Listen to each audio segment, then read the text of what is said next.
పంచతంత్రం మిత్రలాభం కథలు. హిరణ్యకుడు చెప్పిన కథ. పూర్వం మగధ రాజ్యంలో మందారవతి అనే వనం ఉండేది. ఆ వనంలో ఒక లేడీ కాకి ఎంతో స్నేహంగా జీవిస్తుండేవి. కొన్నాళ్లకి ఆ వనంలోకి ఒక నక్క ప్రవేశించింది. అది లేడీని చూసి, ఈ లేడీ ఎంతో కొవ్వు పట్టి ఉంది, దీని మాంసం ఎంతో రుచిగా ఉంటుంది, ఏదో ఒక ఉపాయం పన్ని దీని మాంసం రుచి చూడవలసిందే అనుకుంది. నెమ్మదిగా అదను చూసుకుని లేడీకి ఎదుట పడింది. నక్కను చూసిన లేడీ బెదిరి పరుగందుకోబోయింది. వెంటనే నక్క, మిత్రమా, భయపడకు, నేను నీకు హాని తలపెట్టడానికి రాలేదు, నీతో స్నేహం చేయాలని వచ్చాను అని చెప్పింది. ఆ మాటలు విన్న లేడీ కొంత ధైర్యం తెచ్చుకుని, ఎవరు నీవు, ఏమి నీ కథ అంటూ ప్రశ్నించింది. అందుకు ఆ నక్క, నా పేరు సుబుద్ధి, నా బంధు జనమంతా మరణించారు, నేను ఒంటరివాడినయ్యి ఈ వనంలోకి ప్రవేశించాను, వచ్చి రావటంతోనే నిన్ను చూశాను, ఎందుకనో నీవు మంచివాడివిలా కనిపించావు, నీతో స్నేహం చేయాలని బుద్ధి పుట్టింది అంటూ అప్పటికప్పుడు ఓ కథను కల్పించి చెప్పింది. పేరువలే ఆ నక్క కూడా సుబుద్ధులు కలిగినదని నమ్మిన ఆ లేడీ దానితో స్నేహం చేయటానికి ఒప్పుకుని తనతో పాటు తన నివాసానికి తీసుకువచ్చింది. నక్కను చూసిన కాకి లేడీతో, మిత్రమా, ఎవరితడు అని అడిగింది. సుబుద్ధి కథను లేడీ కాకికి చెప్పి, నేటి నుండి ఇతడు మనకి మిత్రుడు అంది. కాకి అందుకు అంగీకరించక, మిత్రమా, కొత్తవారిని తొందరపడి వెంటనే నమ్మవచ్చునా? ఆ తొందరపాటు వలన ప్రాణములకే ప్రమాదము కలుగును. పూర్వము జవరగ్గము అనే గ్రుడ్డి గ్రద్ద పిల్లి మాటలు నమ్మి ప్రాణములు కోల్పోయిన కథ చెప్తాను విను. కాకి చెప్పిన జవరగ్గము కథ. పూర్వం భాగీరథి నదీ తీరంలో ఉన్న ఒక పెద్ద చెట్టు తొర్రలో జవరగ్దము అనే ముసలి గ్రద్ద నివసిస్తుండేది. అది గ్రుడ్డిది. అందువల్ల ఆ చెట్టుపై నివసిస్తున్న పక్షులు తాము తెచ్చుకున్న ఆహారములో తలా కొంచెము దానికి పెట్టేవి. అవి తనకి ఆహారము పెడుతున్నందుకు ప్రతిగా ఆ గ్రుడ్డి గ్రద్ద వాటి పిల్లలకు కావలి కాచేది. ఒకనాడు దీర్ఘకర్ణుడు అనే పిల్లి ఆ పక్షుల పిల్లలను తినుటకు ఆ చెట్టుపైకి వచ్చింది. దానిని చూసి ఆ పక్షుల పిల్లలు భయంతో అరుచుట విన్న జవరద్దము తన తొర్రలో నుండి బయటకు వచ్చి, ఎవరది అంటూ గద్దించింది. ఆ మాటలకు పిల్లి పై ప్రాణాలు పైనే పోయాయి. అయినా ధైర్యం కూడగట్టుకుని, నేను దీర్ఘకర్ణుడు మార్జాలాన్ని అంటూ బదులిచ్చింది. పో, ఇక్కడున్నంచి అవతలకి పో, లేకుంటే నీ ప్రాణాలు తీస్తాను అంటూ జవరగ్గము పిల్లిని గద్దించింది.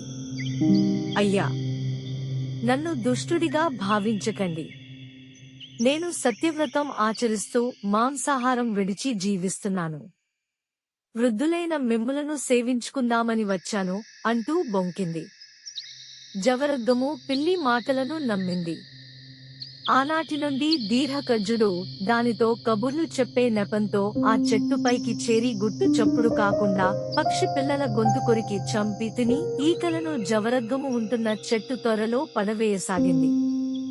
కొద్ది కాలానికి పక్షి పిల్లలు మాయమవుతున్న సంగతి కావలి కాస్తున్న జవరద్దమును అడుగుదామని వచ్చిన మిగతా పక్షులు దాని తొర్రలో ఉన్న పక్షుల ఈకలు చూసి ఆ గ్రుడ్డి గ్రద్దే తమ పిల్లలను చంపుకు తింటోందనుకుని దాన్ని పొడిచి చంపాయి.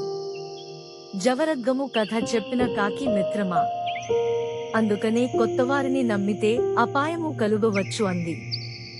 కాకి మాటలకు నక్క, బావుంది నీ వరస, ఈ లేడీతో నీవే స్నేహం చేయుటకు వచ్చినప్పుడు నీవు నావలే క్రొత్తవాడివి కదా, అటువంటప్పుడు నీతో స్నేహం చేయలేదా? నీవు చెప్పినట్లు అందరూ కొత్తవారిని అనుమానిస్తూ పోతే ఈ లోకంలో ఎవ్వరూ ఎవ్వరితోనూ స్నేహం చేయలేరు అంటూ ఎగతాళి చేసింది. లేడీ కూడా నక్క మాటలకి వంత పాడి, సరే మిత్రమా, ఈ సుబుద్ధి చెప్పినది నిజమే కదా, అందుకని ఇతడిని స్నేహితుడిగా అంగీకరిద్దాం అంది.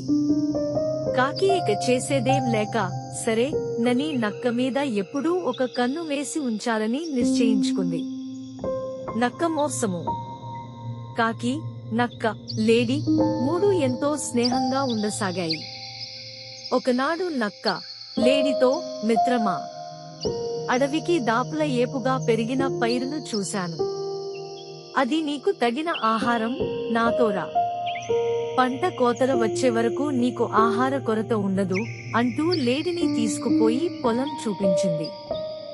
లేడీ ఎంతో సంతోషపడిపోయి పొలం మీద పడి ఇష్టం వచ్చినట్లు గెంతుతూ కడుపారా తిన్నది.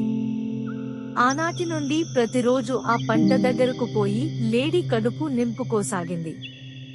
కొద్ది రోజులకే ఆ పొలం యజమాని తన పంటను ఏదో జంతువు వచ్చి తినిపోతున్నదని గ్రహించి వలపన్నాడు. అది తెలియక ఎప్పటిలా తినటానికి వెళ్లిన లేడీ అందులో చిక్కుకుపోయింది. పాపం. ఆ లేడీ తన దుస్థితికి చింతిస్తూ, అయ్యో, ఈ సమయంలో నా మిత్రుడు నక్క వస్తే బాగుండు. ఈ వల కొరికి నన్ను రక్షిస్తుంది అనుకుంది. అది అనుకున్నదే తడవుగా నక్క అక్కడకు వచ్చి, అయ్యో మిత్రమా, నీవు ఎలా ఈ వలలో చిక్కుకున్నావు అంటూ సానుభూతి నటించింది. లేడీ విలపిస్తూ, మిత్రమా, నన్ను రక్షించు, ఈ వల కొరికి నన్ను బంధ విముక్తుడిని చేయి అంటూ ప్రాధేయపడింది. నక్క సరే నని పళ్లతో వలను కొరకబోతూ, అయ్యో మిత్రమా, ఈ వల నరములతో పేనినది. నేను నేడు ఉపవాసం కనుక దీనిని కొరకలేను అని చెప్పి లేడీ కర్మాన లేడీని వదిలేసి ప్రక్కనున్న పొదల్లోకి వెళ్లి దాక్కుంది. ఆ పొలం యజమాని లేడీ ప్రాణాలు తీస్తే దాని మాంసం రుచి చూడొచ్చని నక్క ఆశ.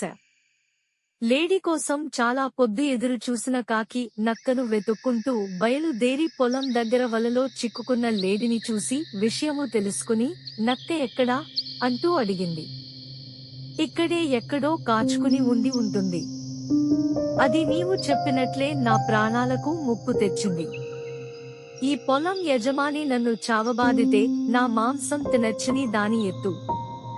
మిత్రమా, ఎలాగైనా నన్ను రక్షించు అంటూ లేడీ భోరున విలపించింది.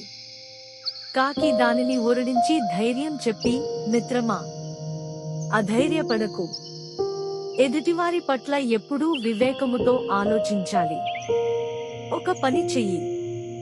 వలపరిచినవాడు వచ్చేసరికి నీవు చచ్చిపడి ఉన్నట్లు నటించు. నేను నిన్ను పొడుచుకు తింటున్నట్టు నటిస్తాను. నీవు చచ్చావనుకుని అతడు వల తప్పిస్తాడు. అప్పుడు నేను అరచి నిన్ను హెచ్చరిస్తాను. వెంటనే లేచి పారిపో అంటూ సలహా ఇచ్చింది. కాకి సలహాను పాటించి లేడీ తప్పించుకుంది. లేడీ తనని మోసం చేసిందని కోపం వచ్చిన ఆ పొలం యజమాని తన వెంట తెచ్చిన దుడ్డు కర్రను లేడీ మీకు విసిరాడు. అది గురి తప్పి సూటిగా పోయి పొదల్లో ఉన్న నక్క ముఖం పగలకొట్టడంతో దెబ్బకు తల పగిలి ఆ మోసకారి నక్క చచ్చింది. నక్క, లేడీ, కాకి కథ విన్న లఘుపతనకము హిరణ్యకుడితో. నీవు చెప్పిన కథ చక్కని నీతితో కూడినది. వివేకము, సత్యము కలిగిన వానితో స్నేహము చేసే అవకాశము కలిగితే విడుచుకోరాదన్నారు పెద్దలు. నీ వంటి సజ్జనుడితో స్నేహము పొందని నా వంటి వాని జన్మ వృధా కదా, అందుకని నా స్నేహం అంగీకరించు అంటూ కాకి ఎలుకను ప్రాధేయపడింది. కాకి ఎన్నో విధములుగా ప్రాధేయపడ్డాక ఎలుక దానితో స్నేహము చేయటానికి అంగీకరించింది. ఆ రెండు ఎంతో సఖ్యతగా ఆ వనంలో కలిసి జీవించసాగాయి. ఒకనాడు కాకి తన మిత్రునితో, మిత్రమా, నాకిక్కడ ఆహారం దొరుకుట కష్టంగా మారింది. కనుక నేను దండకారణ్యమునకు వలసకు పోవాలని నిశ్చయించుకున్నాను. అక్కడ కర్పూర గారవము అనే సరస్సు ఉంది. అక్కడ మందరుడనే తాబేలు నాకు మంచి మిత్రుడు అని చెప్పింది. కాకి మాటలు విన్న ఎలుక, మిత్రమా, నీ మైత్రిలో సుఖంగా కాలం గడిచిపోతున్నది. నీవు వెళ్లిపోయినాక నాకు ఇక్కడ కాలం ఎలా గడుస్తుంది? అందుచేత నీ వెంట నేను కూడా వస్తాను అంది. కాకి అందుకు ఎంతో సంతోషించి ఎలుకను వీపు మీద ఎక్కించుకుని దండకారణ్యంలో మంథరుడు నివసిస్తున్న సరస్సును చేరుకుంది. మంథరుడు లఘుపతనకము రాకకు ఎంతగానో సంతోషిస్తూ సాదరంగా ఆహ్వానించి హిరణ్యకుడిని చూసి, మిత్రమా, ఎవరితడు అంటూ కాకిని అడిగింది. కాకి హిరణ్యకుని గొప్పతనమును తాబేలుకు వర్ణించి చెప్పింది.